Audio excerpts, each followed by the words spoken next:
Any further questions? All right, thank you. Thank you, Major Eyes. Do I have a motion on the consent agenda? Move approval. Second. I have a motion and a second. Any discussion? Mr. Trivett?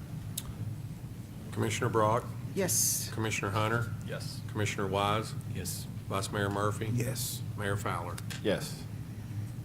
The next order of business is item 7.1, which is ordinance number 4831-22. This is the first reading. This is rezoning number 1100 Cobble hyphen Coffee drive-through located at North Roan and Woodbriar. And welcome to our new Planning and Development Services Director, Justin Westbrook. Thank you all. Good evening. As Ms. Ball mentioned, this is a rezoning request for Cobble Coffee drive-through. Let me make sure I have everything in front of me. I'm going to apologize beforehand. I generally speak very fast. If I miss something or overspeak or go too fast for you, please interrupt me and let me know. Not from New York, but I certainly talk like it sometimes. With that being said, this is a request for a rezoning. The property currently is zoned R2. Obviously, on the site, you can see it hatched out there. You can see R2 in that light yellow. Across North Roan Street, near Woodbriar, is the R3 zoning district. They are looking to rezone the property from low-density R2 to B1 neighborhood business, specifically to allow for a construction of a drive-through coffee operation. This is the property, the street view looking southeast corner, looking northwest. The property below it, obviously highlighted in that teal area. You can see it's heavily wooded. It's across the street from what I believe is Indian Trail Middle School. It's hashed out in the red on the visual to the left. You can see that North Roan, particularly this part of North Roan, is a very busy, heavily traveled road. The aerials don't really show it, but the capacity gives credence to obviously being a 5-lane road. In this area, a little bit of history for this. Obviously, you can see in the green, there's 2 shades of green there. It's a little hard to see, but there are 2 shades of green along with the yellow to kind of give you an idea of the growth in that area as Johnson City has continued to grow down North Roan Street. Obviously, the road has seen widening by TDOT and the facilities that request that, along with the growth along that commercial and residential. We've seen a lot more travel through there. And that's important to note that this area has been annexed in the 80s and 90s prior towards the expansion, or what we believe is the expansion of North Roan and the widening. You can see, again, some of the historical aspects. You can see some of the areas hatched out that are in the area of this request, the request being highlighted with the yellow star there. You can see some of the rezonings that have occurred or attempts to occur. Obviously, you can have an R2 to B4 that happened in 98. The property right to the south of that, going top to bottom, went to an R01, which is a residential office type zoning in 99. You saw an R2 go to an R01 in 98 again, further south. Across the street on the same side as this request, obviously in 98 was a rezoning request that was denied in 98, along with this property was rezoned or requested to be rezoned in RP3. And both of those in our research by Amber and the terrific staff identified those 2 areas to be rezoned or denied for technical aspects, lot depth required by the zoning districts or other things, not necessarily what you would normally think of the public. I'm sure that played into factors here, but mainly technical aspects is what we found in the minutes and researching that. So it's important to note that the area has seen a transition as the widening and the growth has happened down North Roan towards North Johnson City. We have seen much more demand. These lots along a busy corridor like that are primed for commercial, and obviously has seen some success changing those over. This is a sketch plan provided by the applicant. It's important to note that each one of those squares, while it's not drawn by an engineer, it is well done, in my opinion, because each one of those squares is 3 feet, so it is sketched out pretty well. You can see in this may change slightly based on the entrance on North Roan, based on conversations with TDOT and our own public works, of the one way in, one way out, where the driveway is on Roan, obviously to this particular diagram is oriented where north is to the right of the page. So you can kind of get an idea. North Roan goes north and south on this, but obviously left and right on the page. It is requesting a 24 by 12 building with driveway emergency access, obviously associated parking, stormwater, type 1 landscape buffers along that residential edge to the back of it or to the east side of it will be required at our zoning and site plan review stage. And again, like I mentioned earlier, that driveway will most likely move based on conversations with TDOT. To give you a background of what the request is asking, which is B1, what does that mean? Lowest intensity commercial district. It is designed to be a neighborhood type business, uses that fit in accordance and in the harmony of a residential area, which this area obviously exudes, but it is intended to provide a limited and convenient services, not have the adverse impact on the residential character of the existing area, and it does need to be in scale. So we're not talking large commercial areas, shopping centers, strip malls, things of that nature, but more neighborhood appropriate use types, and that's seen in the B1 zoning district. And again, it is supposed to kind of coalesce with the existing residential neighborhood that it's surrounded by. This is the existing comp plan future land use map. As you can see right to the north, it's not unheard of. Obviously, we see that red starting to creep in, as we can imagine, as the zonings happened in the late 90s, early 2000s, coming further south. So you can see on there the commercial future land use map is already being utilized there. This is zoned residential, but again, remind you, B1 is a neighborhood commercial transitional district, so that it does fit in our expert opinion. With that being said, you can kind of see, as I explained earlier, kind of a beginning, middle, and end. You can see the current zoning surrounded by the yellow, which is the R3s, the R6s of the world, with some blues being MS, ROs, and then obviously a little further north, you can see the B1s on the far left slide. In the middle, this is what it would do with the current land uses. And you can see, again, a little bit more encroaching of the commercial districts as it comes down the street, as we start to have that infill lot and infill development that we so desire. And then the far right one is the proposed future uses. So you can kind of see this is going towards our plan. This is in line with our comprehensive development plan, as well as our adopted policy guidance set by this board. That being said, again, this is, what are the other alternatives to the property? We did want to answer that question just in case y'all had those questions or anybody from the public did. So what we did is we went ahead and said, okay, the lot is this, what can you fit on there? For comparative sake, obviously the property to the left or to the west has a existing single-family dwelling house on it. Could that same lot fit? And thanks to our GIS, the setbacks in the R2 in the top right show that would be a really tight property, really tight lot with tight setbacks. Now, can it fit? Sure. The next question is since we are very limited on our development for single family, what happens with that driveway? Do we really intend or want, and more importantly, do we have the authority to say we don't want people backing out on a north road causing traffic?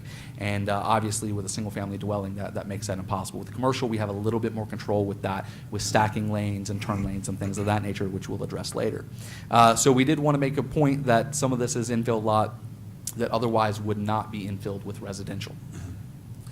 What is the other adopted policy guidance? Obviously, we have the 2020 bridge plan here with 2.4.1 to encourage the infill development. We have 271, which is identifying zoning sufficient land that is suitable for future commercial development, again, being B1, a neighborhood commercial. That's what we're looking for. And then 4119 is to promote growth of retail sales. Obviously, that falls in line with a homegrown local business, such as a drive-through coffee shop. And then obviously the strategic plan identifies recruit and attract new businesses, which staff feels that this does. So at this point, we would like to make a recommendation of approval for the reasons listed above, which I've kind of highlighted. Again, the safety issues of it being residential, remaining residential, developing as residential, of a 5-lane freeway basically out in front.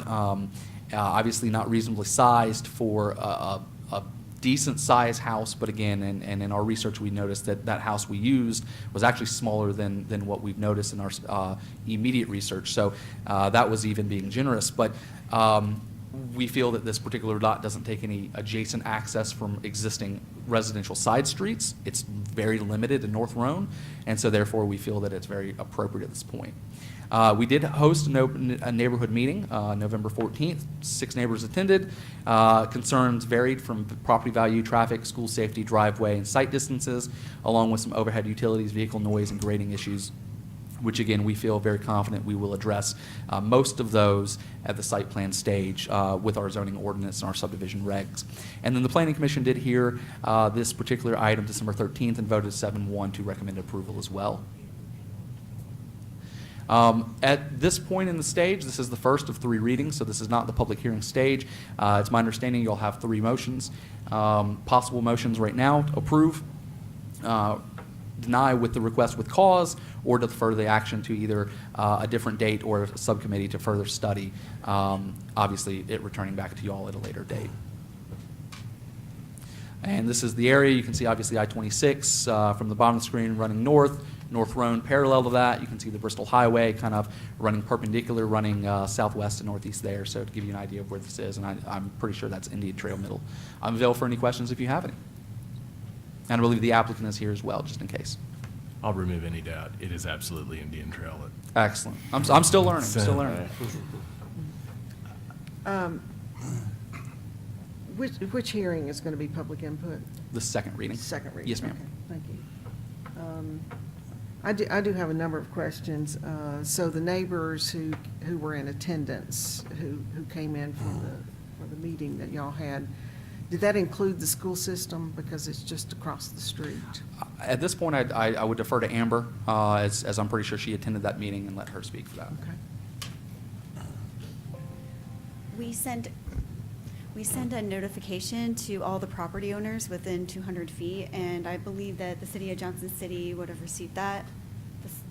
I can go check what the address is, but I don't have it on me to see exactly who was notified. But all of the property owners would have been notified, and the owner of that land would have been notified as well, by mail. But I'm assuming, Amber, that nobody from the school attended the meeting? No. Okay. But would we have reached out to all city departments to get their input on a request like this?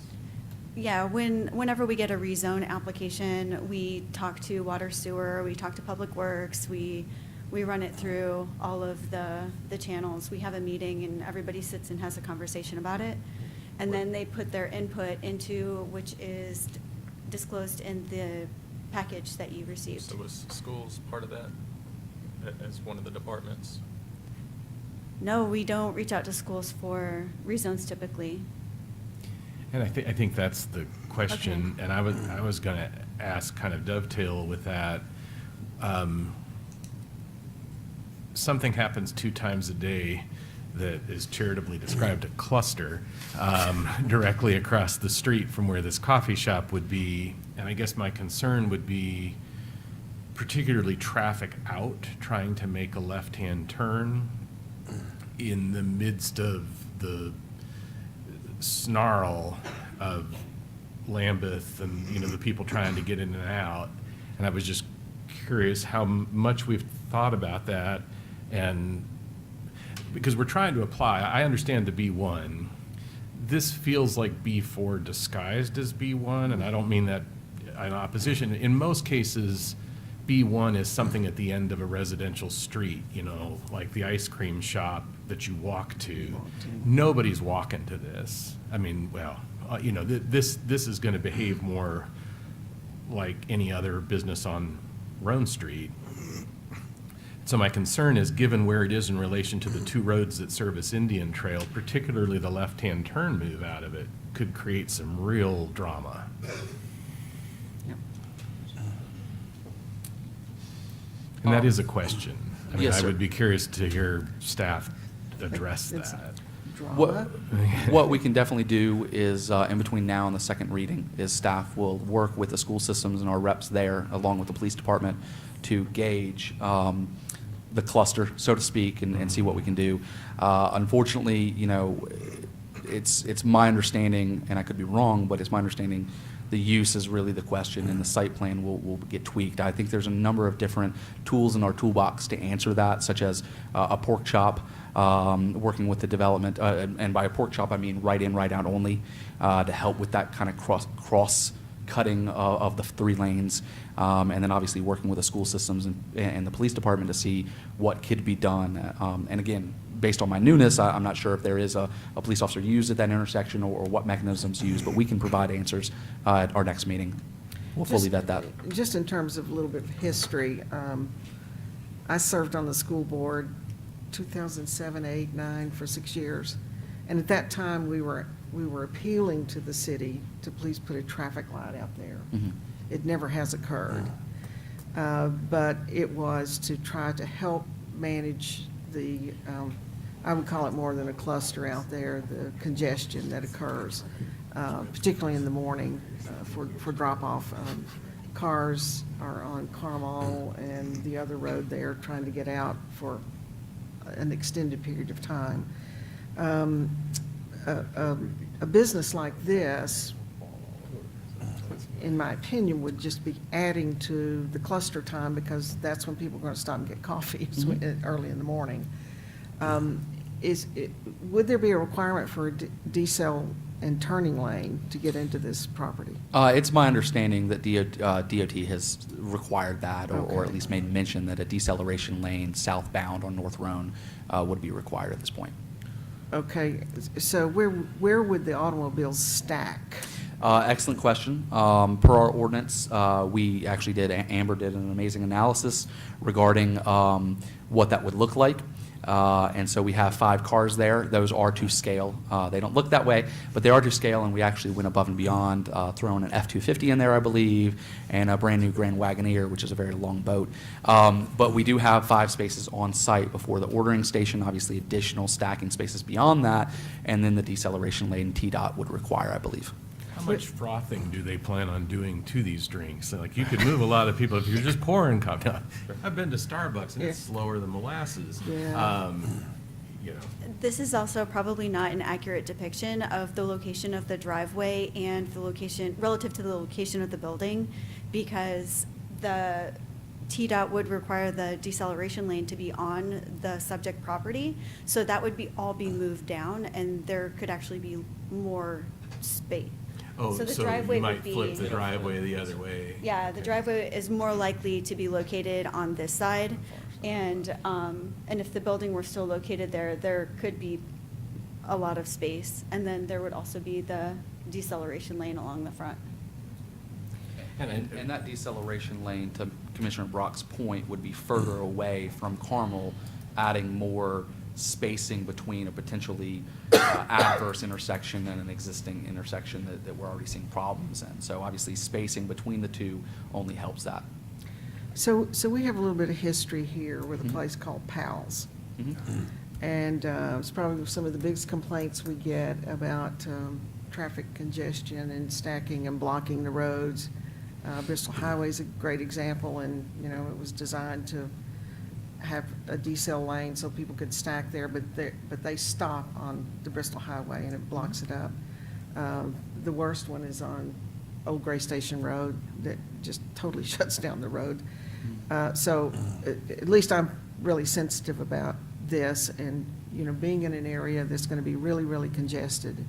And it is within a school zone, which really makes it even more challenging. I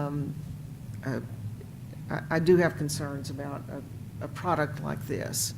It's going to be backed right up to the neighborhood. It will have a speaker system there where people are ordering, and, you know, It's window. so they go to the window and order? That's the Okay. plan, that is the All right. concept, but I understand your fear, and I Right. think that's very Right. valid. Just to be clear, because the vote would be for the zoning, and so Right, that would not correct. be Right. an item that the commission could consider as No. part of this. Take that off the table. Yeah, we have 3 options. I mean, he did a nice job of telling us what they were and even why we thought them. Thank you. Well, No, that's listen, very helpful. I'm going to give absolutely all the credit to Amber. Well, You to know, whomever, I just thank sound you. good. Yeah. And to the applicant, I don't want to sound contrarian to the application. I just want to be very careful. To Commissioner Brock's point, I have one of those pals across the street from my office, and I hope I'm leaving going right, because I can't make a left out of my office at any time people are hungry, which seems to be a lot of the day, but Lot it's of pals particularly people around out there, noon. yeah. And trying to think through, and that does have a land use component to it, you know, and the B1, in my way of thinking, is more of a, like, the Shamrock at the end of Walnut Street that you walk out of the tree streets to, or some of the places up in the Mountain Home neighborhood that were old retail stops. This is cars, by design. Phil, would you like to comment? You have two big concerns. The first is what you mentioned, is the backup. It's similar to Powell's. We've spent over $100,000 on one of them just to try to fix it. Number two, we've tried to get a signal at Lambeth to help the schools out. That is a continuous thing. When traffic volumes continue to go up on the main street, it's going to cause further delays. What I'm not sure that we've looked at is what happens with this type of configuration with a traffic signal. I'd like to reserve that to the second reading. I'm not sure we're too excited about this one. But those are two big concerns. The second one, we can give you a better analysis. I'm not sure that our staff looked at that. I'd at least like to reserve the comments until the second reading. When you say not that excited, there are two different ways I can hear that. Not that excited, I don't want a coffee It's my shop. Ukrainian blood in me. Or not that excited, like, we're not that excited, it'll be good. Which way did you mean it? We're not that concerned, we're not that excited about it, or we're not that excited about it? The backup traffic, you know, we tried to expand the amount of storage of vehicles on the property. So when you're cramming in these developments like this, like a coffee shop, you're gonna have the problem that seeps out into the street. So the only way that you can solve, say, the Powell's issue where you are, is because there's already a 10-foot lane on, I believe. This one I don't think has that. And so that creates additional concerns for me that if this is highly successful, we're gonna have a problem. And I would assume it to be highly successful because if all you're doing is allowing for 5 cars to park on the lot, highly successful is going to be far greater than 5 cars. And you can go around and look at them around town all you want. I just know it's highly successful, it's going to be a problem. Phil, I don't know if you know the answer to this or not, but there are oversized power poles going up that side of Roan Street. I know it's it's probably on both sides. Okay. I think there are 2 on that piece of property. Do you know how close to those power poles a driveway could even be? I don't know the specific of how close the power board would want a roadway. I know that we've put them within a few feet of a pole. Those are mega poles, so they obviously would have a different standard to them. Yeah, I think Bright Ridge needs to take a look at that. Yeah. Phil, I was curious if you know, you may not know off your head, but with the decel lane that TDOT would require, is it the size CDOT of the? doesn't require it, we require it. Oh, okay, I thought it was TDOT. Since it's a state road. So regardless of who requires it, the requirement of the decel lane size, is it based on the size of the lot or based on how big we want? I mean, could it run the 170 feet or how long would the decel lane? Because ultimately a decel lane. If there is right of way, then you could extend it in front of the next lot, but generally we restrict it to what's permissible in front of the lot that it's serving. So in this particular case, my guess is it's 100 foot of storage and 75 foot of taper. If the lot's big enough, would be usually a 75 minimum. Can it be extended further?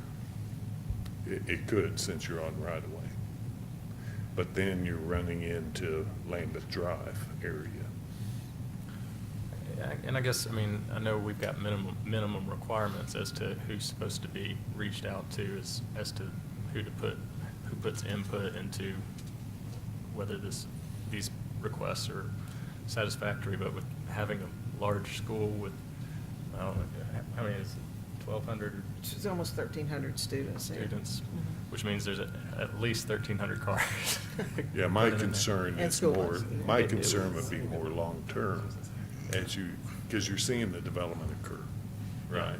And you're considering subdivision after subdivision, and you're just adding to the road. So that would be something I've got to talk to our staff about. Yeah, so I'd like to hear input from the school system, and also, I know the police department, I guess, I'm not seeing specific comments, but I'd be curious if the SROs had actual input that are on that road dealing with the traffic.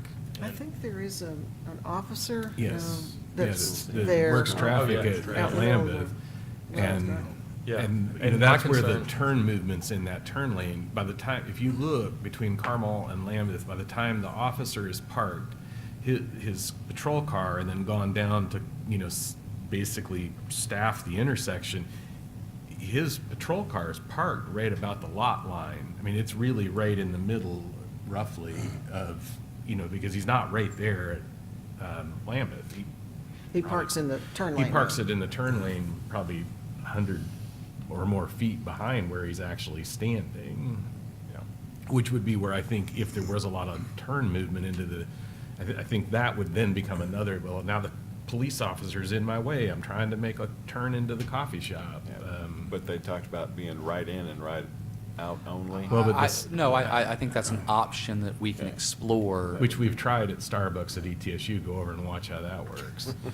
Well, there's a lot of different ways to attack that. Yeah. The Starbucks over at ETSU is only using a pork chop. You can also use something that I use very I'm successfully. thinking of a Others- literal pork chop and really struggling. Yeah, so it's basically just a raised mountable curb in the shape of a Pork chop. Pork chop. Yeah, pork chop. But there's other ways. You know, we work in other projects I've been a part of. Publix, for example. We knew that people were going to run over the pork chop on US 311, and so what we did is installed something called idiot sticks, which are those plastic. My point is I think we have a variety of tools in our toolbox to explore y'all's concerns, which I think are very valid, and staff would like the opportunity to go I'd back. like to with- hear more about these idiot sticks. Well, I I've need been to hit with a carry couple one. for different reasons, but no, They it's get run over a lot, I think. yeah, I mean, and they're designed to be. They're designed to be, bouncing back up. It's almost like that inflatable thing that you punch.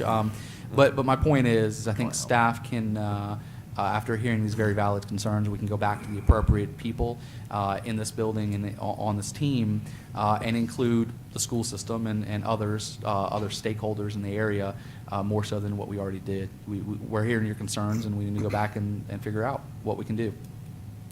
So with that, do you need a motion to approve it on first reading, understanding the questions, to move it forward to public hearing and let staff have time? I mean, there's two more readings, so I need something. a motion Would be, to approve on first reading. okay, I have a motion. Do I have a second? Second. I have a motion and a second. Any further discussion? Oh, I would like, and maybe I should have caught this before, is I think we've heard it, but if you could, in my opinion, make the motion to specifically direct staff some of these concerns that y'all are looking at. Number one, we can get it on the record, and number two, y'all can hold me accountable when I don't follow through or if I do. Would you like to restate? I mean, yeah. If that's appropriate. Yeah, I'm making the motion to approve it on first reading, subject to the questions that have been raised. Do you need them restated? I would or- defer to the city manager on her opinion. Yeah, I think we have those listed in terms of traffic congestion, in terms of making sure that we communicate with the school, that we talk to the police department, that we work with traffic engineering, that we clearly evaluate the ability of cars to ingress and egress from there safely, and we address any future concerns with growth and the ability of a potential traffic signal in that area. Yes, ma'am.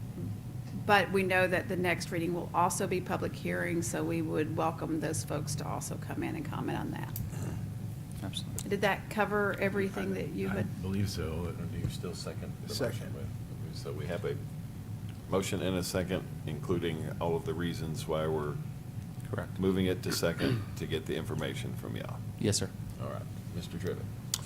Commissioner Brock, I'm going to vote no. I just feel like putting a business like this in a school zone with the challenges that we have, I guess my mind could be changed later, but I don't want to, I'm going to be clear about that. I just really have grave concerns about putting a business like this in a school zone.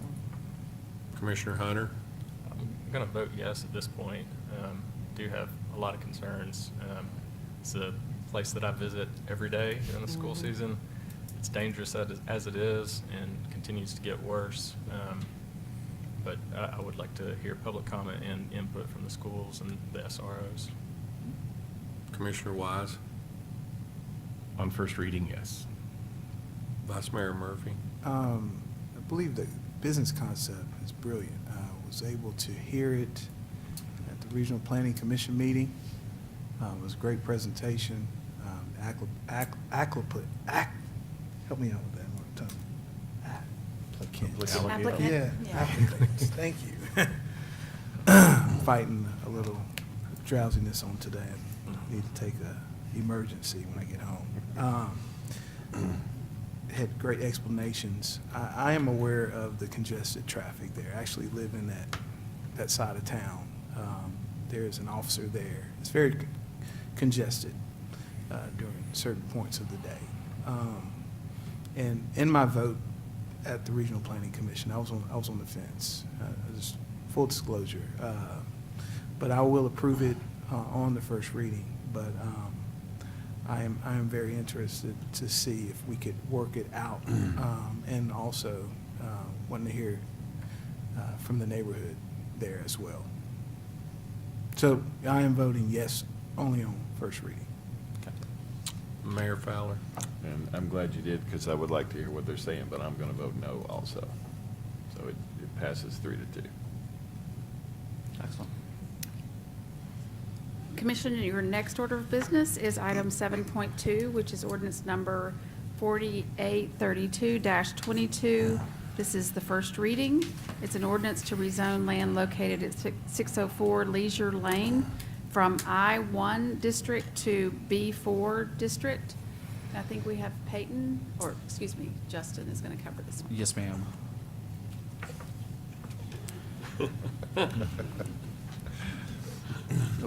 We can't throw our star pitcher out there every game. All right, as Ms. Ball has mentioned, this is another rezoning request for 604 Leisure Lane. This is looking to go to I-1 to B4.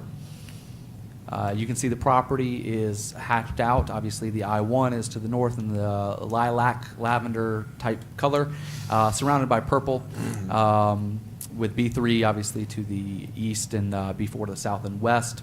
B4 is obviously the planned arterial business district. It's about 0.9 acres.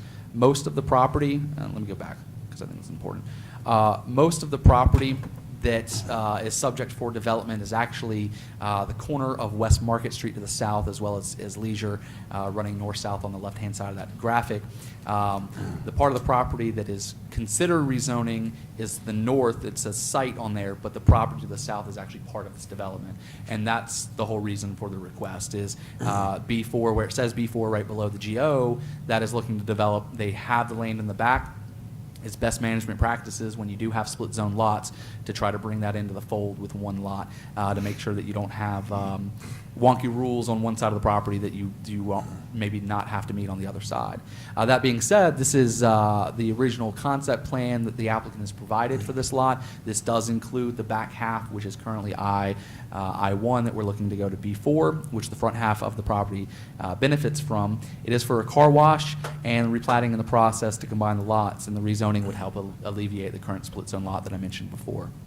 This is the current land use map. You can see obviously the purple to the north along with the yellow and the green is what the current land use map is, or the current zoning is, and obviously on the right-hand side where the bridge plan and the comp plan previously has kind of identified the land uses, purple being the more industrial type uses, which the red is still reserved for commercial. So this kind of looks, this is in line with our comprehensive development plan or our long-range plans. Neighborhood meeting was held December 6th. One in question, or one in attendance had questions regarding the future development, and then obviously staff and planning commission at this point recommend approval. It is in line with our bridge plan of objective 412, which promotes the infill development along with incubate new businesses and retain existing companies, promote their expansion and growth. And then 435, which is the more of the infill area where infrastructure is currently provided, obviously Market being a substantial corridor. This is the property highlighted with the blue arrow. Obviously Market Street is to the south, running left to right. And at this point, we still have the same three decisions. I'm available for any questions if you have any. Approve to be for, deny with cause, or defer action at a later date or just subcommittee. Mr. Mayor, I would make a motion to approve. I have a motion. I'll second. I have a motion and a second. Do we have any discussion? Mr. Trivett? Commissioner Brock, Yes. Commissioner Hunter, Yes. Commissioner Wise, Yes. Vice Mayor Murphy, Yes. Mayor Fowler. Yes. Next. The next order of business, Commission, is the consideration, it's under other business. Item 8.1 is to consider the reestablishment of membership in the Tennessee Consolidated Retirement System. The Commission held a work session on December 1st on this item. It was in efforts to be able to provide employees who begin employment with the City of Johnson City after July 1 with the ability to be part of a consolidated retirement system. It is known as Tennessee's retirement system hybrid plan. In this plan, we have Justin Ball with us, and Justin, I think you have some other folks. Hey, Tim. To answer questions that the commission may have. And we also have Melanie Keene, our Human Resources Director, here as well to answer any questions. The benefit from this plan would be that it is a consolidated Tennessee system plan. It is a guaranteed amount of funding from the city into deferred compensation as well as a retirement system, as opposed to the previous systems that we've had, which have been based on the evaluation of those systems, and therefore the cost changes. We know that there may be questions, and we would love to answer any questions the commission may have. And I think he's got a presentation ready to present. Perfect. Yeah, and I'll be brief. Y'all have seen a lot of this, so just as kind of a recap, it's the hybrid with cost controls plan. So it works a little bit differently. It's like a hybrid car that uses gas and electric. It's going to use a pension component, which is the TCRS, as well as the state's 401k plan to get an employee to retirement and to fund their retirement through those different plans. The hybrid pension details, it's a defined benefit on the TCRS side, defined benefit with a 1% multiplier. So for every year that employee works in the system, they replace 1% of their salary, their average highest salary. The eligibility to retire is the rule of 90, which is your age plus years of service equals 90, so a 60-year-old with 30 years of service, or any combination thereof, or age 60 and 65 invested. So if they have 5 years of service, that 5 years is vesting on the TCRS side, and they're age 65, they could retire with the unreduced benefit. The employee contribution into the TCRS is 5%. And the employer contribution on the TCRS side is 4%. On the defined contribution side, this is a 401k, 5% would go in from the employer, so Johnson City would be putting in 5% to the employee's account, and the employee would be auto-enrolled in 2%. So they can change that 2%. That's the only thing that they can change in this plan.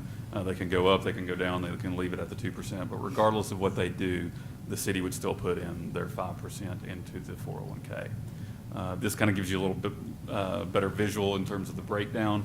You can see on the employer side, again, 4% going into TCRS, 5% going into the 401k for a total of 9% employer contribution into the plan. Is the employee able to put more than? Into their 401k, yes. Yeah.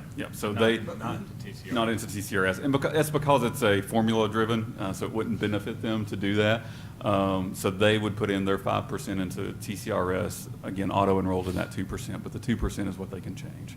They can leave it, we encourage them to at least leave it in the 2%, but they can go up, they can go down, they could go down to 0, and Johnson City would still put in the 5%. On the employer contributions, let's say they put in 3%, do we just match the 3% or do we? No, put full it will be 5% regardless of what they put in. On the employer side, 4%, if they only do 3%, do we do 4%? So the employer's cost is fixed there. It's 9% regardless of what they do. Okay. They cannot change the 5% that the employee puts into TCRS. The only thing that they can change is that 2%. But regardless of what they choose, it does not impact the employer's contribution to either TCRS or the 401K. 2% is the least they can put in. No, they can put in 0.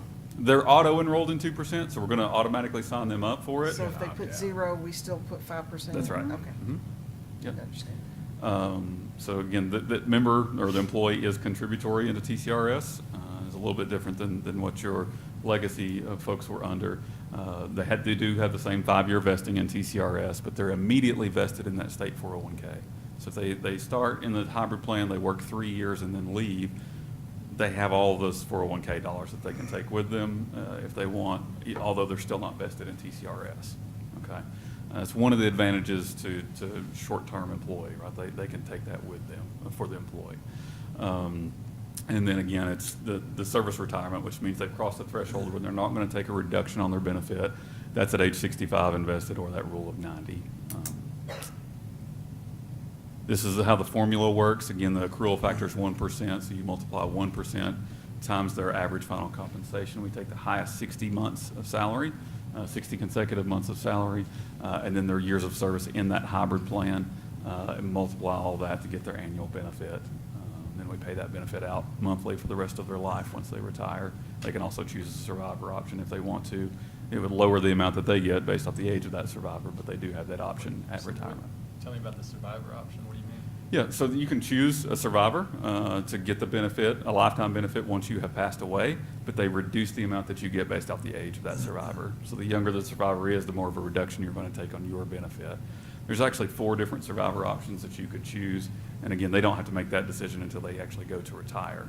And we will provide them an estimate of all that if they request it. But as long as they're still alive, they get the full benefit. It's just when. Well, it's still going to be lowered. Oh, it'll be Yeah, lowered. it'll be lowered because we're paying out over 2 Extending it lifetimes. longer, Mhm. okay. Because it's only been in the last 10 years that the last surviving Civil War spouse died. And she was like 20 when she married an 80-year-old who was a Civil War veteran. It made the news. I remembered it because I thought, wow, that's weird. But that has happened in the last decade. Yeah. But I suspect she was getting about $75 a month or something very low. Yeah, yeah. It does lower it down for the age, depending on the age. So, this just gives you a little example. An employee that had an average final compensation of $30,000, if they worked this number of years, 5, 10, 15, all the way through 30 years, what they would replace in terms on the TCRS side. Again, and that's one piece of the component, so don't forget the 401K component as well. Another thing on the survivor thing, Mhm. are you able to change who that is, say if you got divorced and remarried, or is it stuck to the person you picked? Once you select a survivor at retirement, again, a beneficiary and a survivor is different. Everybody should have a beneficiary on file while they're working. You're going to select a survivor once you retire. When you fill out your retirement application, you have a 60-day window to make any changes. After that 60-day window, it kind of locks it in at that. There is, and you know, this is kind of a rabbit trail, but there is one way to change it, and that's go back to work full-time for 3 years, and then you can change it again. But most people don't want to do that, right? But that is a possibility. So So what happens if this, no, I'm thinking this thing through, that's not the right question, so. if the never mind. survivor passes away Yeah. before they, yeah, I kind of knew where you're going with that. But the person would be dead, so. Yeah. There's options for that. We have option 3 and 4 that speak to that. If the survivor passes away before the employee does, they pop back up to the maximum as if they had not chosen the survivor. Perfect. So those are interesting. I guess the question, from the employer standpoint, trying to understand what the ramifications of this are, is sort of where my question's coming from. When the decision was made to leave the legacy TCRS program, that decision was reached because costs were just growing exponentially, and it was like, this train is just going faster and faster every year, and there's no way to jump off, but stop, so we better jump off of it now, which is why that happened, and others followed.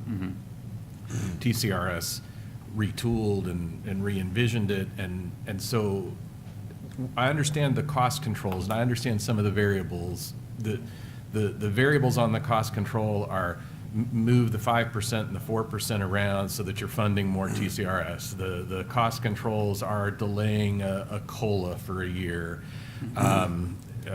You've got a Yeah, slide for all that, but yes. I'm remembering them. So there were, I think there are 3 cost controls in there.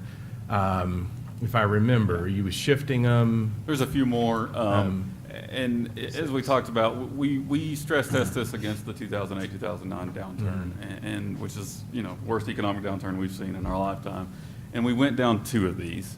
We did utilize the stabilization reserve, which is kind of overfunding on the front end, and to build that up. And then they suspended COLA for a year, and that essentially solved the problem of controlling the cost. So we didn't have to go down any farther than that, but there are further options in case, we had a worse So that's downturn. where I guess, I once or twice in my life, I've been told there's no way you can lose. And then I discovered A way that you there can. was a way you could Yeah. lose. And so I guess, play that out. What happens if all of those cost control measures have been employed and you're now failing to meet commitments? What happens? Well, we have not seen it yet. But I'm just saying, Yeah, I know. Yeah. Obviously, there would be some decisions that would have to be made. There'd have to be some additional things that would go in there that are not there yet. Again, I don't foresee that happening, but, to answer what would happen there, I don't know. I mean, is there a scenario where the 9% would stop being 9%? I mean, with the cost controls, it's designed to be at 9%. So no foreseeable circumstance would I say that it would go. But there's no guarantee that it stays at 9%. I guess is, Well, do you- Yeah, the freeze in the plan. freeze the plan, yeah. okay. And what does that effectively look like? You just stop loading people into the plan, but you still have commitments in the plan? Yes, yeah. But then that seems like you're kind of shorting yourself because the new people in the plan are the source of money, aren't they? For the ones going Right, I out, mean, yeah. because that's your Well, we that fund stabilization reserve. We fund as we go as well. So it's still being funded by those people that are working. But I mean, if you had a 3 or 4 year employee who contributed to TCRS and wasn't vested when they left, they've got their 401K money, but the 5 or 4% that was going into TCRS It's still is still in your pool. in the pool. It is, yeah. So that's one kind advantage. of a benefit That's the to the reserve that you If you have reserve. turnover, that money stays in, yeah. Yeah. Is that stabilization reserve account, is that something we fund upfront? Yeah, so the way it works is your 4% that the employer puts in, the actuary will determine what the amount would be. And it's not going to be 4% on the front end. It may be 1.5, it may be 1.9, something like that. And the remainder of that balance between 4% and that, let's say it's 1.9, that 2.1% to get to 4% is going to go into the stabilization reserve. So we're going to overfund it on the front end. Nobody's going to retire out of this plan for a while. So we're going to pump a lot of money into it, and then it grows, because it's invested. So we kind of, have that rainy day fund from the get-go. And that's it's- exclusive to us and to our plan, or does Yeah, it? your money does not mix with anybody else's money. That's correct. So Yeah. what happens when our money runs out? When I mean, your- if our money doesn't mix with somebody else's money, that means there is a discrete defined pot of money called ours. That's right, yeah. What happens when it is empty? Well, before that happens, we would start doing these cost control measures. Right. So that it doesn't get to that. Do we continue, though, to add to the stabilization account over? Yeah, depending on what Time. the actuary comes back. If the actuary comes back and says that's where these things are going to trigger, right? If the actuary says you all have to fund the plan at 4%, then there's no money going into the stabilization reserve. If it goes above the 4%, that's where we have to shift to these cost control measures. Again, it's been around for 9 years. It has not happened at this point. I know 9 years is not a long track record, but it is a track record that we haven't seen that happen. It's designed to not have that happen. So, And I understand the merits of the plan from the standpoint of employee recruitment, so I don't want my questions to be taken out of the context in which they're being asked. It's just we're making a commitment that can't be revisited. Once we've made this commitment, we need to make sure we understand it. Yeah. And so, when you talk about these discrete pots of money, let me give you another example. You take an employee who's been 15 years at a mid-level position in another municipality in TCRS. And then they come to us as a senior level person, and perhaps, let's just for argument's sake, they spend the second half of their career earning 2 times what they earned in the first time. They're drawing on 2 pots of money, but one of those pots of money was only receiving percentages off of half of their high 5.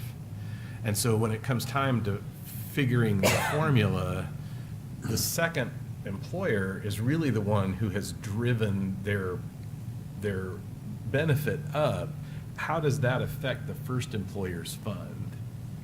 Well, it's sourced back to the employer, so the benefit that they earned at that first employer is what would be paid out from that employer. Now, you do have one average final compensation, you're right, so if they made significantly higher at one place, And that's what I'm talking about. but it is sourced back to that employer too. So, although in that scenario, most places are still in the legacy plan, their benefit would be, they'd be paying in at a higher rate more than likely than at that first employer than they would be at the second employer that has the hybrid plan at a set 9%. So they may have paid more money into that plan than they did to the other plan. And the legacy is at 20-point-something% right now? Yeah, I had that. And we're just doing 9%.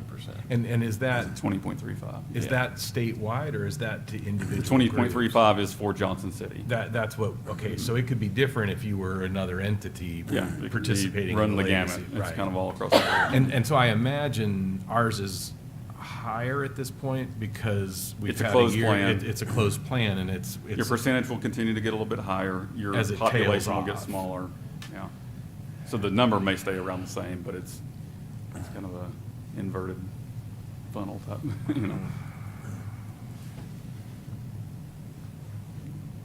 Is that the last slide? We skipped a couple, but nothing that, yeah, just the next steps.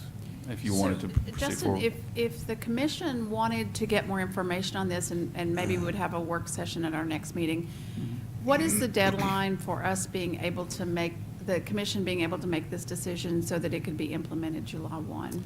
July 1, we kind of back up from that date because our Board of Trustees meets right before the July 1st date. We typically like to have all the material into them about a month before. We also need an amended budget approved by the Comptroller's Office, which does take a little bit of time. So if you were looking at a July 1st start date, I would probably aim for a March or April deadline to pass. I So think it would we still be have- possible with April. March would be comfortable. So we have some more time to make sure we get questions answered. If the commission feels like you want to defer this and be able to have a work session to ask more questions about it, we would be happy to accommodate that. I would make a comment that we are worried about recruiting and retaining employees, and I think this would be a way to make sure we are in line with other municipalities in the state. Somebody we're wanting to hire from somewhere else would be at a distinct advantage if we were on the TCRS system to lure them to work in Johnson City. I guess my questions would be more related towards existing employees. So say you're an existing Johnson City employee post getting out of TCRS, Okay. so you never touch TCRS. Say we vote and get this done. What does that mean for them? They have the benefit of being able to choose. So they could stay in the current plan that they're in, or they can choose to join the TCRS hybrid plan. And what happens to their existing plan? Does it roll into the hybrid? That or- depends on what you all choose to do with your existing plan. So you can continue to operate your existing plan. If you want, you can convert it completely to the state's deferred compensation plans. So What have you seen typically done? in other? It depends. So let's talk about one aspect of it. With the hybrid plan, you're going to have to pass the state 401K in conjunction with the hybrid, because those kind of work together. So that would be one aspect that you can do and keep your current plan.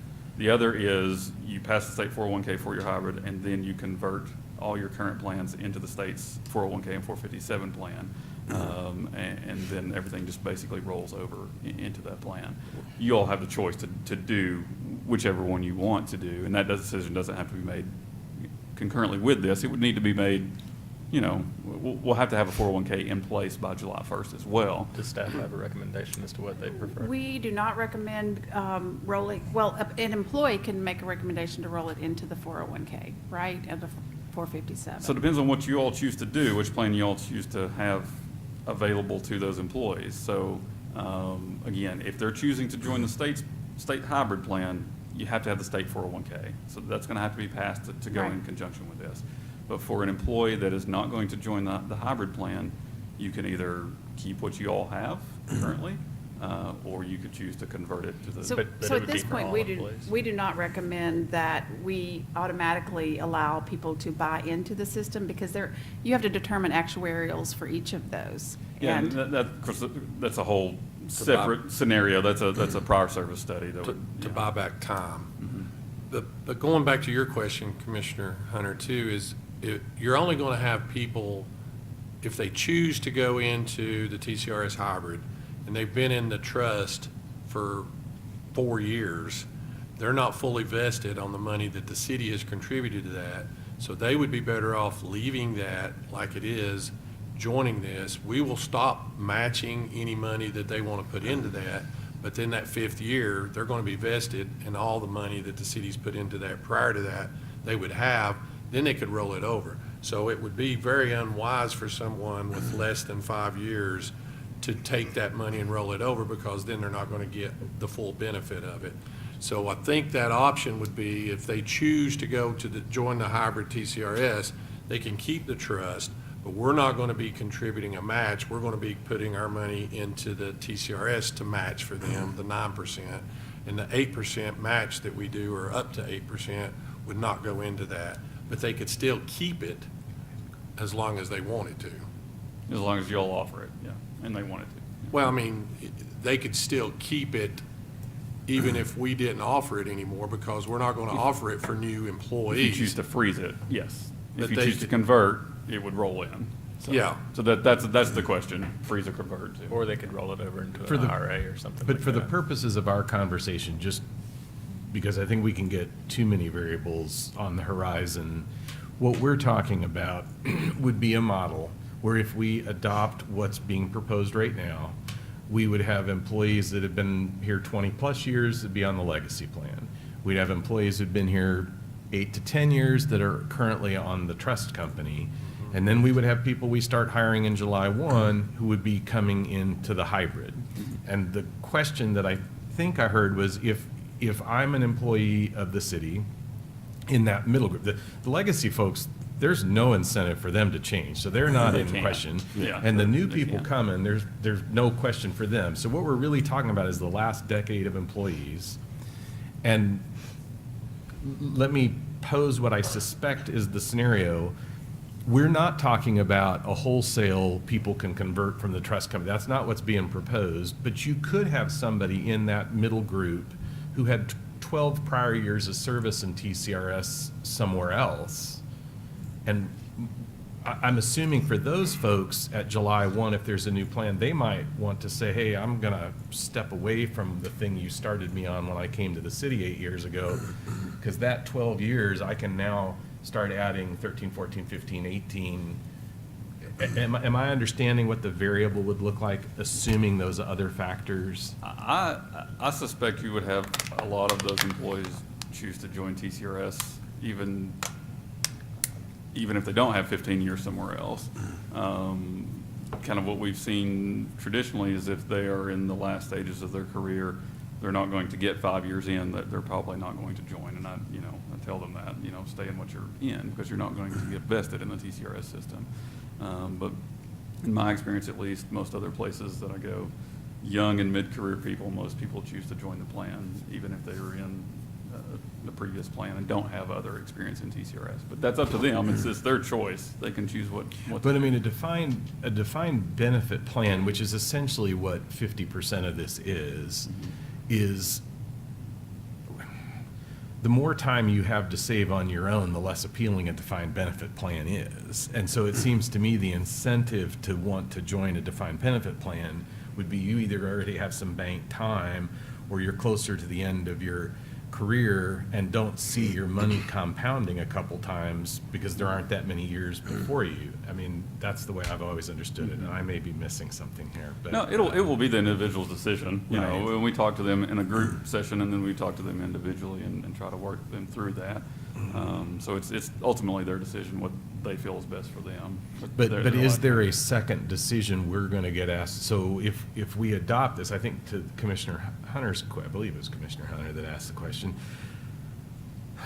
So we adopt what's before us, and then come next August or September, when employees are starting to really kind of wrap their minds around now what the new variables are, is the next chapter of this story, well, we need you to get us out of the old thing. You know, I have 8 years with the city and I'm not getting credit for it, and I want to get credit for it, and is that the next part of this conversation we just aren't talking about It does yet? not have to be. No, so you all can choose to do prior service or not, and that's, in the resolution before you, we did not include prior service because But that's. once we decide on this, is that decision made, or? No, you can go back at a later date and choose to add prior service. We've had that before. So what I'm saying isn't necessarily that we would be choosing. I think what it would be that there would be second and third, that what's going to happen is once employees start to figure it out, there are going to be people who start to see, well, I like this road better than that road. And I guess what I'm trying to figure out is if we make this decision now,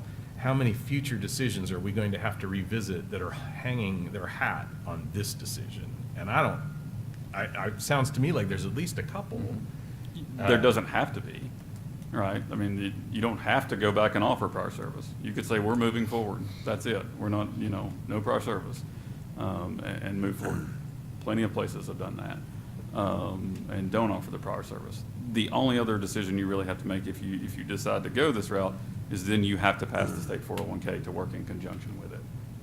Outside of that, you can leave your current plans as they are. If somebody chooses not to join TCRS, it's a current employee that falls in that 10-year window that you all have been out, they can stay in that plan if they want to. And I guess I agree, no decision has to be made, but I think collectively we value the work and contributions of our employees. And if our employees come and say, hey, I've started to figure out what the new deal in town is, and I kind of think I'd like you to do something different than what you've already done, we may not want to take up that issue for a whole lot of other institutional reasons, but out of respect and deference and appreciation for our employees, we may feel a kind of pressure or obligation to entertain that. And so I think part of this conversation needs to be, are we ready to talk about? And that's not the only one. I know there are a couple of other variables, the bridge plan being another. Are we ready to open up all those cans of worms? And maybe we are. Could you walk through, we have a job opening. We have someone who's worked in another city who's on the legacy plan, and they come here to work for us. What happens to them then? It's a consolidated system, so the C and TCRS is consolidated. It's a consolidated system. We count all their years of service, but their benefit is going to be split. So the multiplier in the legacy plan is 1.575%. So they have 15 years in, 15 times 1.575. Let's say they get 15 years here, and y'all are on the hybrid plan, it's 15 times 1%. They get one direct deposit, it's sourced from two different places, and the calculation is going to be different. But again, the years of service are going to count collectively towards a threshold to retire. So towards that rule of 90, if they're 60 years old and they have 30 years of service, it doesn't matter if 15 of those are in hybrid and 15 are in legacy. They have 30 years of service in TCRS, so they've hit that rule of 90. So that's a benefit to have that rule of 90 for somebody that's coming from a legacy plan that has a lot of years of service in the legacy. They don't necessarily have to go all the way to 65. to get an unreduced benefit if they hit that. And you could technically hit the rule of 90 mid-50s and still retire. But the difference in that percentage will be made up with the 401K. That's right, yeah. That's the idea Right. behind it, and different market conditions could dictate whether it's more or less, but the idea behind it Don't look is- at the statements that are coming in Yeah, the mail right next week. now, I've looked online, they're not happy. Yeah, right now, not as good, but, ideally, if things were moving as we would expect them to, it's designed to get someone to the same level upon retirement. They may have a little more skin in the game because they're contributing maybe a little bit more. But using Commissioner Brock's example, they've got 15 years somewhere, traditional program. They're going to get 1.5, let's just for even math, of their high five. And then they're going to come here and they're going to be on the hybrid, and they're going to have another 15 years, but that 15 years is going to just be 1% of right. the high five. So the percentages are being calculated on the same 5 years, the same high five. That's right. So they are kind of getting a reduced benefit insofar as that when they move to the hybrid plan, its prospective payout is a third less on their high five. Presumably, they're making more and feel they've good got the about all 401K. that. And they've got, right. Yeah, that's and- the trade-off. Okay. But if we Which- pass this, we're going to have 3 separate pots going. We're going to have the legacy, we're going to have the trust, and then we're going to have the hybrid. No matter what, and because somebody's going to choose to stay in the trust that only has a short time left or Yeah, whatever. yeah. So- So you'll have 3 pots. The only caveat to that is if you chose to convert the trust company into the state's plan. Right. And then you would have, but, Just 2 going yeah. then. You And still have the really, 2. If you stop, well, because you would still have employees participating in the, I mean, that would, Yeah. okay, so yeah, you do have that. So, this plan's been, the hybrid's been around for, you said 8 years? 2014, July 1st, 2014. So since that time, how many cities, counties have rolled? Yeah, I looked Or at- what's the percentage that haven't? There's a lot that are still in legacy. What we've seen, who's changing into the hybrid is they might have had a higher legacy rate, and I anticipate, or would suspect that if the hybrid plan was around when Johnson City got out, y'all might not have ever got out, you would have just switched to the hybrid plan. And so that's who we see is in the teens, and they want a lower percentage. Well, and I guess to that point, Mhm. I guess I'm more interested in cities or in counties that got out of TCRS like we did. How many of those have said, hey, this hybrid's the thing? Yeah. How many Have come back in? And compared to how many have not? We did not lose, in terms of cities, I know East Tennessee because it's my territory. We had 3 cities, and this is before I even started working, but we had 3 cities that came out, Uall, Kingsport, and Crossville. Kingsport's now come back in, y'all are considering it. We have talked with Crossville, but nothing has moved at this point with them. So, there weren't a ton that got out of the plan at that point. One county that got out years ago was Meigs County before the economic downturn of 2008, 2009. They came back in to a hybrid plan last year. And so we have seen some that have gotten out and get back in. But there's not been a tremendous amount that just got out, withdrew completely. Do you have cities who are just converting? We have, yes. Okay. Again, not a ton, unless their rate starts to get to be a problem. But I looked at some, and this is not a definitive list, but I looked at some in East Tennessee in terms of cities that have the hybrid with cost controls plan. There's a hybrid without cost controls plan as well, but I did not include those. But Elizabethton, Kingsport just got back in. City of Gatlinburg is in the hybrid with cost controls plan. Counties, it would be Hamilton County, Johnson County, Jefferson County, and Bradley County.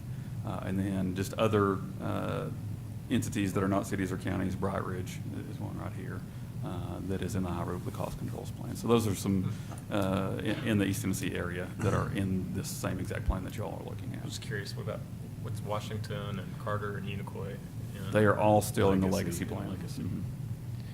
So just, because I'm grappling with this, I understand a lot of the pros, and so I don't want my questions to be misconstrued as opposition. No. I mean, I understand that, in our schools, for example, the teachers are already in some version of the hybrid. I mean, It'd they be are in the the hybrid. same exact plan. But what's happening is if you're not a certified teacher in a teaching role, but you're one of the other roles within the schools, you're participating in an entirely different program than the people you're working alongside of, and that's kind of confusing, and it sends weird messages, and I get all of that. And I get when we go to recruit people that seeming to have to make this big life choice to potentially pack up and move your family 2 or 3 hours up the road, and then, oh yeah, by the way, honey, you know, that pension you thought was gonna be the sweet deal at retirement, I'm gonna have to lose that if I take this job, and how that bridges that gap. There are just a couple of these elements about what is the worst case scenario, long-term downside to an agreement you're not allowed to get out of? And, Yeah, yeah. you know, it's the perpetuity of it that gives me pause. So that's. Yeah, We've I been understand. talking about this for quite a while, so I'm sure the employees are briefed somewhat. Are you getting any feedback of what they feel? And I would ask Ms. Keene to kind of, she probably hears directly more about this, but I would say employees are, want a pension program because it's a guaranteed income for the rest of their life. When you have a 401K, oftentimes that's perceived as you do as well as you're able to manage it, or as well as you're able to get money back from it. So there's a lot of support and a lot of folks that are very supportive. I think the question that we know that we will get is people who are in between, who may want to convert into it. We will need a lot of help with training. I think at this point, and, you know, I've talked a lot with Kingsport about how they viewed each of these options, because they went into the legacy. They were a part of ICMA system before they went into back into the hybrid program. I think they did choose to roll all of their 401K into the TCRS program. And we could choose to do that. I think the real question of people being able to get time to go back into it, we have not done the analysis because there has to be an actuarial, my understanding, on every employee to understand what that cost would be. And so that will take us much longer than the July 1 timeframe to do it, and it will cost a lot more money because there has to be that money up front that's going to guarantee that when people are ready to retire, that it's there, and we don't have the years to build it up. So at this point in time, I don't know the actual cost of what it would cost to be able to get people to buy back in. If that's a decision we can make later, we can review it. I think the question for employees is we would have to look at that and be able to determine whether or not that was cost effective to be able to allow folks to do that. We are, if this is approved, we're preparing communication to employees, explaining why we did not go into it, and we're not recommending that we go into it initially, because we are trying to set it up and get people back into the system. Hearing Milton. The only thing that I really had to add, you said everything, so sorry, but is I have had lots of questions. I've had people who have been very encouraged and looking forward to learning more about this. They've heard it from the old timers about how great TCRS is and the defined benefit plan. It just feels safer to some people. It's just a guaranteed benefit. The stock market, as we know, goes up and down. As far as recruiting and things like that, I can absolutely see how this would benefit us. I don't want to say maybe once every couple months, we have a couple of candidates for various jobs in the cities who would like to come to work for Johnson City, but we're not in TCRS, and they currently are where they are, and so they stay where they are, and we lose out on a good candidate. So lots of moving parts. I agree with you. Lots to talk about. And I don't know if this is helpful, but in terms of the management of the TCRS system, I don't know if you can speak in terms of nationwide, how it's managed, how it compares to other retirement systems. Every state has a retirement system, and I'd love to know whether those other systems mandate that you have to stay in it. I think trying to address Commissioner Wise's question about the forever commitment. The reason there's a forever commitment is because Johnson City withdrew once before. So that's the reasoning behind it. So just you don't get one trust time us. to withdraw. You get a mulligan. brought it on ourselves, right? Joe. And so, yes, so We did it. that's why that is in effect. So another city would get another shot? could withdraw. So if we renamed ourselves. So Kingsport, same situation. That's right, yeah. To speak to that comparatively to other states, Tennessee's currently ranked number 3 in the nation in terms of stability. So it is very well funded. They do the right things all along the way. It's well managed. People, I say this all the time, but people a lot smarter than me a lot long ago, before I ever came to work, they're doing the right things, all right, and set it in motion. So it's well funded and well managed. So, it's not the most lucrative state plan out there, but it's one of the most well funded. So it's designed to be around. So if we were in it, if we vote to approve it and then say 10 years down the road, we're not happy, does that exclude us from adding a different plan that then we, guide new employees to, and we still have TCRS, or kind of like you're saying we can keep the trust fund Yeah. and go into. So can we- it would be any new hire hired after July 1st, 2023, or whatever date you all put it in, it would be a condition of employment that they participate in TCRS. So that's I guess the catch there, that they would have to go into the plan. So I am sensing that we would need some further time to discuss this. Don't let me hold you all back. I can overthink things till the cows come home. Well, we can wind it up for tonight by someone having a motion one way or the other on what we do. Someone would like to do that tonight? I'm prepared to move ahead, so I'll make a motion that we second approve us moving back into the I have a TCRS motion program. and a second from Commissioner Hunter. Any discussion further? All right, Mr. Trivett. Commissioner Brock? Yes. Commissioner Hunter? Yes. Commissioner Wise? Abstain. Vice Mayor Murphy? Yes. Mayor Fowler? Yes.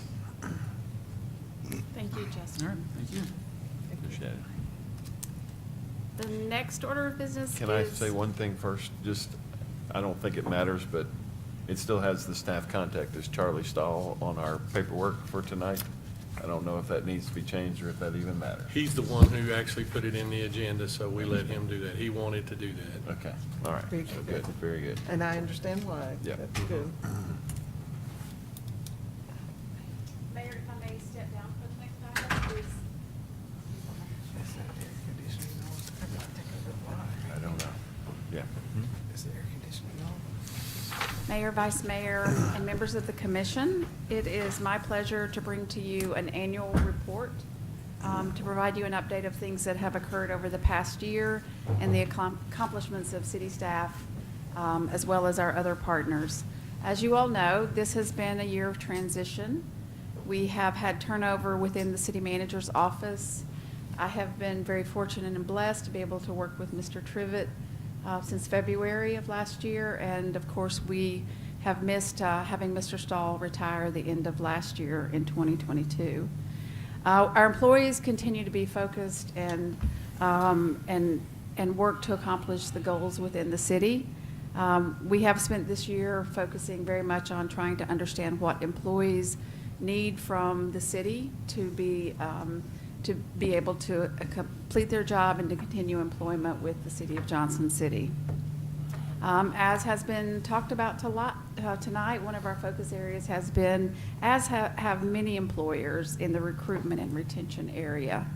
We're proud to say that we have valued employees in terms of the COLA that employees received this year, 7.5%.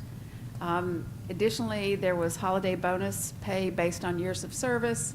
Prior years, there was a baseline, and now for different levels of service, there is additional funding to be able to acknowledge their service to the city.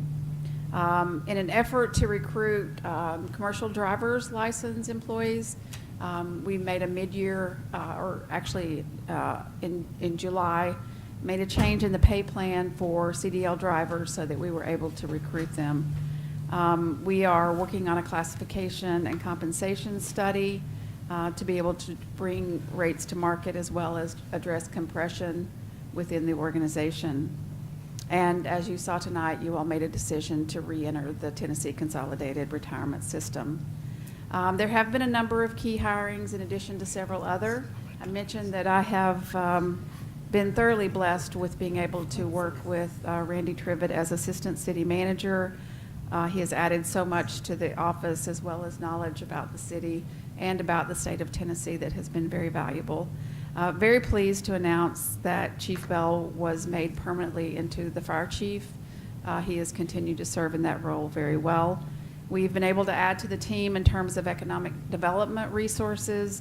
Alicia Summers has joined the team and has proven to be an asset, be able to continue to be an asset to the county, as well as more directly to the city.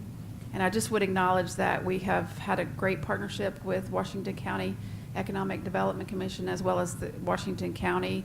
Alicia serves as Executive Director for the Washington County Economic Development Commission. We have hired a new Planning and Development Services Director that you met, and Justin, thank you for being here, as well as a Finance Director, Stephanie Leas. She starts January 30th, and we're glad to welcome her on board. We have additional recruitments that are underway at this time as well. We have been working on growth and identifying growth in housing concerns. Previous Mayor Wise was able to do a Yahoo Finance and did an incredible job representing the city of Johnson City in that. We have issued $218 million in building permits this past year. We have the 7th hottest zip code in the country, second most popular city to move to in Tennessee, and the #1 emerging housing market in the country, according to Wall Street Journal. Of course, we have housing needs. We were fortunate enough to serve in a women's build with Habitat for Humanity, but the city was able to work to help transfer the 3 lots on Myrtle Avenue across from the Langston Center to be able to build affordable housings on. We also transferred back our community development program and staffing from the Housing Authority back to the city staff, and we're able to staff that July 1. We're in the process of developing new zoning codes to help address the growth that we have going on. Investment, I would say to you tonight, and as you all are aware, the biggest challenge that we have faced this year is the transition of our software system. That has been proven to be very difficult, and we have had some incredible staff that have helped work through that. You have a financial report for the first quarter of this year. Thank you for your patience in providing that. Thank you, Mr. Trivet, for your work with the staff in getting that report complete. I'm happy to report that if we continue to see this trend, we are seeing revenues outperform our estimates for last year. If you all remember, as part of the budget, you allocated $3.4 million in fund balance to balance the budget. If we continue to see those funds coming in, the revenues coming in, we will not need to go into that fund balance in order to make up that $3.4 million. Yes, sir. The monies that we budgeted coming from fund balance were, though, by and large, correct me if I'm wrong, expenses from the prior fiscal year that we had not incurred? Yes, yes, sir. So just for the benefit of those who are listening, we were not spending like drunken sailors on shore leave. We were simply recognizing that the prior fiscal year had not experienced expenses that were budgeted. It went to fund balance, and now we're spending it in the current year. And what you're saying is we may not even need to. That is correct. So good news all around. Thank you so much for the clarification. We have continued on in projects within the community that have been prioritized. The West Walnut Corridor, an investment of $41 million continues, with the infrastructure being 2/3 complete. We are working closely with ETSU on developing and working with those property owners along that corridor, as well as working on the Ash Street Courthouse. Those renovations are underway and expected to be completed in the late summer, early fall of 2023.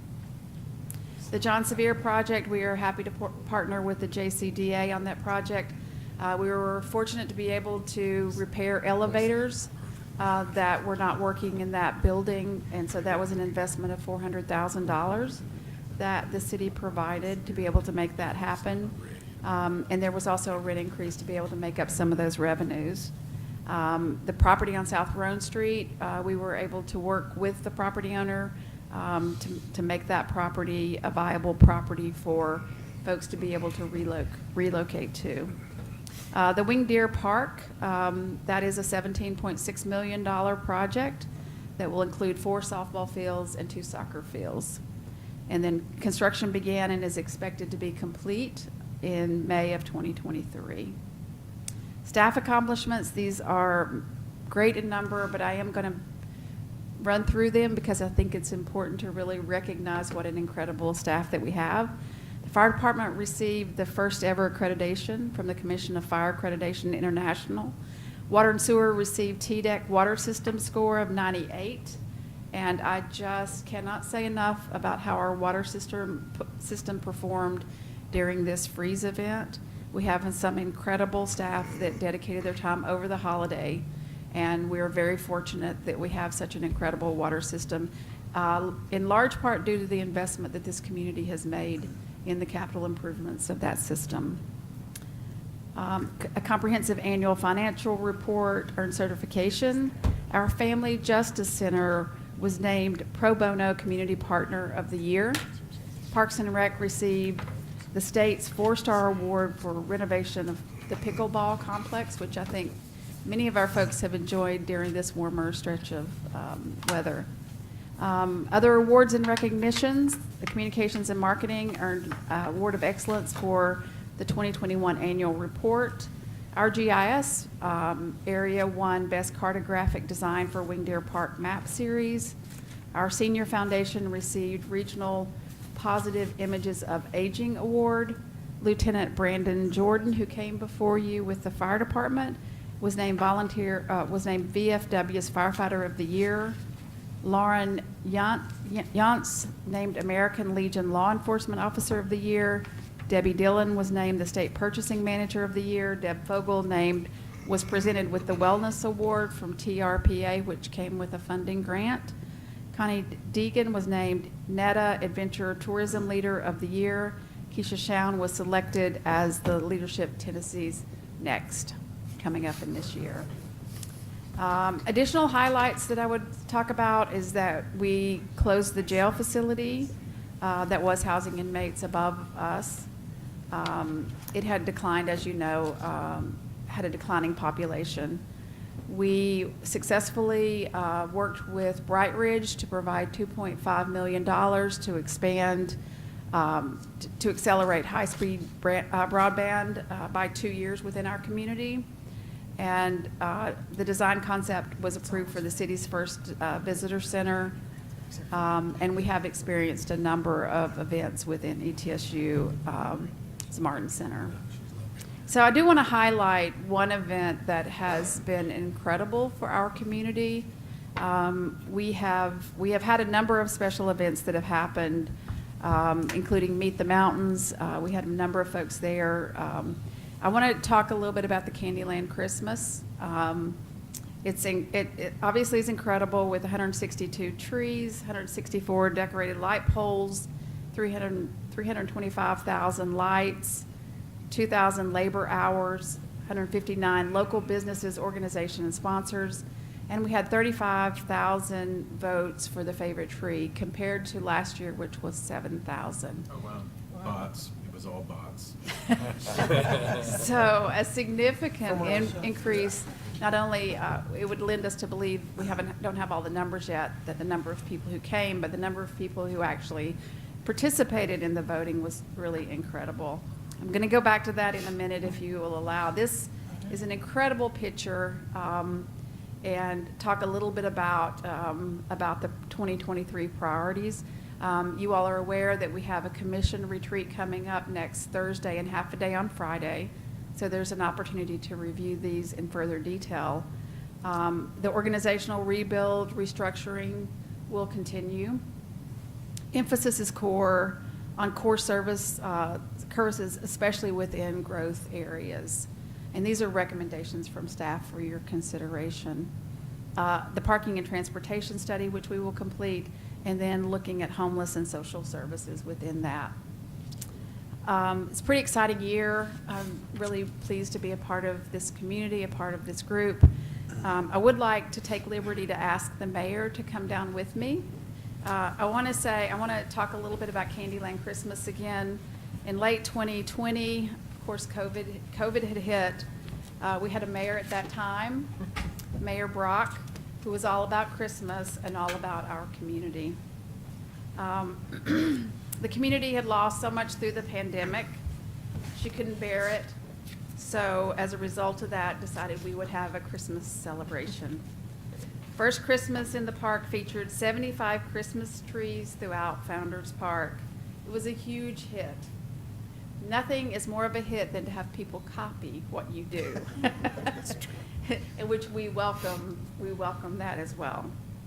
In Johnson City, we go all out, and we have commissioners who go all out. So the next year, it was doubled to 150 trees. People from across the country came to see it, and we even gained more citizens as a result of Candyland Christmas. This year, 160 trees. As I mentioned, we had over 35,000 votes for the favorite tree as compared to 7,000 for last year. All this started during the pandemic. At that time, we were transitioning, meeting virtually.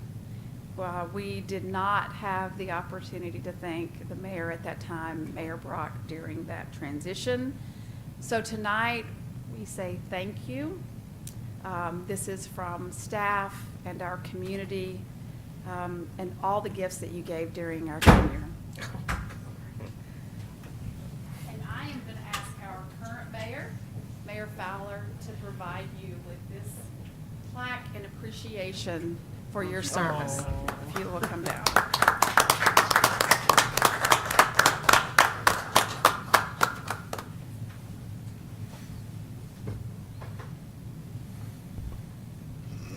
I think this is back on now. So it's a picture of Candyland Christmas. We're coming toward the middle because he wants this over here. Candyland Christmas with lights, but also with the snow-covered lights. So this is just in recognition of your idea to do the Candyland Christmas, to have these trees, and for being mayor for those 2 years that we didn't get to say thank you. So congratulations on that. Thank you for your service. Well, I will say one thing. This is quite a surprise. Thank you very much. It was Keisha Shown and Phil Penzola and myself sitting around, and the thing that was driving us was, we're not going to let the Grinch steal Christmas. You know, our kids needed something. And so it was a joint discussion that we had. And how many trees can we get in the park? And just we'll chock them full of lights and let the people decorate them, the businesses. And so it just took a life of its own. It was a grand hit, and I think it's one of our premier events in Johnson City, and I think we're going to be known as the Christmas City from here on out. So, but thank you very much. Thank you.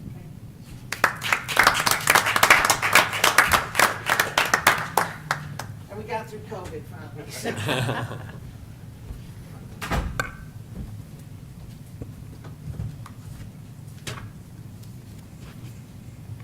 So, Mayor, that is all the items that we have on the agenda. Go back. So, anything further? I can start with Commissioner. Are you ready over there? Or we want to go with John? We'll go with Hunter today. I don't have anything, other than I hope everybody ate their black-eyed peas. Absolutely. Commissioner Brock? Just hope everybody had a great time together with their families. We got, some really good time off. I spent some of mine with my family, my grandchildren up at Roan Mountain again, and we just live in a dang beautiful place. That's all I can say. And so, Happy New Year. Commissioner Weiss? Happy New Year. Vice Mayor? Yes, this has been a wonderful meeting. Do want to invite everyone here in attendance, as well as the community, to attend the MLK Unity Program in March, which will take place on Monday, January 16th at 12:45 p.m. Eastern Standard Time, right in the front entrance of Carver Recreation Center. So this is something we do annually, and it's a good activity for families and friends to participate under the banner of unity and to continue to build on the success of our community. Thanks. And if there's nothing I further. do have One one more All right. thing. I forgot about this. Ms. Ball, thank you for being with us this past year. It has been an exciting year and more to come, and we appreciate you so much. It was a great report, and so thank you. Thank you. If there's nothing further, I will call us closed.